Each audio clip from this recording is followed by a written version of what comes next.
করে ওই নাই যায় নামাজের উপরে বসে অতিরিক্ত আরো 4 রাকাত নফল নামাজ পড়বেন। কোন নামাজ? নফল নামাজ। নামাজের নিয়মটা শুনেন। হাসান বসরি রহমাতুল্লাহ আলাইহি বলতেছেন, মা নামাজের নিয়মটা শুনো, যে প্রথম রাকাতে সূরা ফাতিহার পরে আলাম নাশরাহ লাকা পড়বেন, দ্বিতীয় রাকাতে সূরা ইখলাসের পরে সূরা ফাতিহার পরে সূরা ইখলাস পড়বেন। এইভাবে দুই রাকাত করে 4 রাকাত নামাজ পড়বেন এবং নবীজির উপরে 500 বার দরুদ পড়বেন। কয়বার?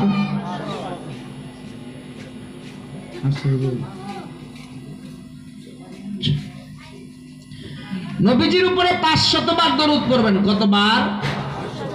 একটু জোরে বলেন। 500 বার দরুদ পড়ে শর্ত কি?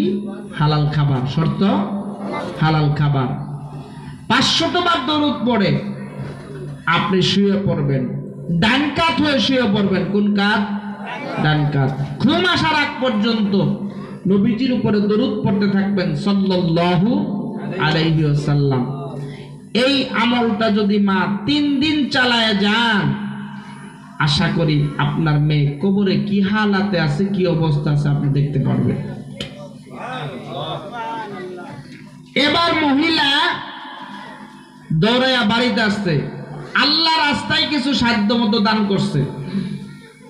দান করার পরে এশারের নামাজ পড়ে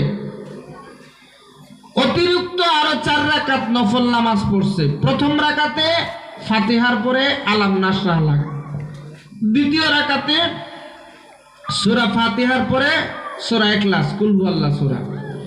এইভাবে দুই রাকাত করে 4 রাকাত নামাজ পড়ছে।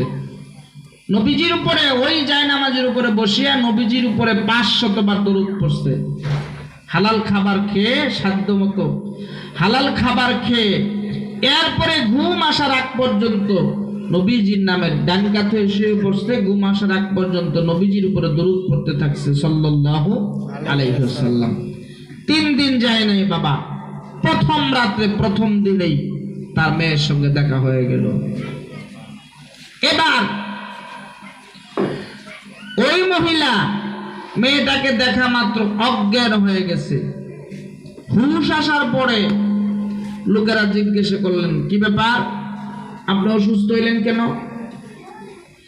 মহিলা ডেকে ডেকে বললেন, আমি কেন অসুস্থ হইলাম জানো?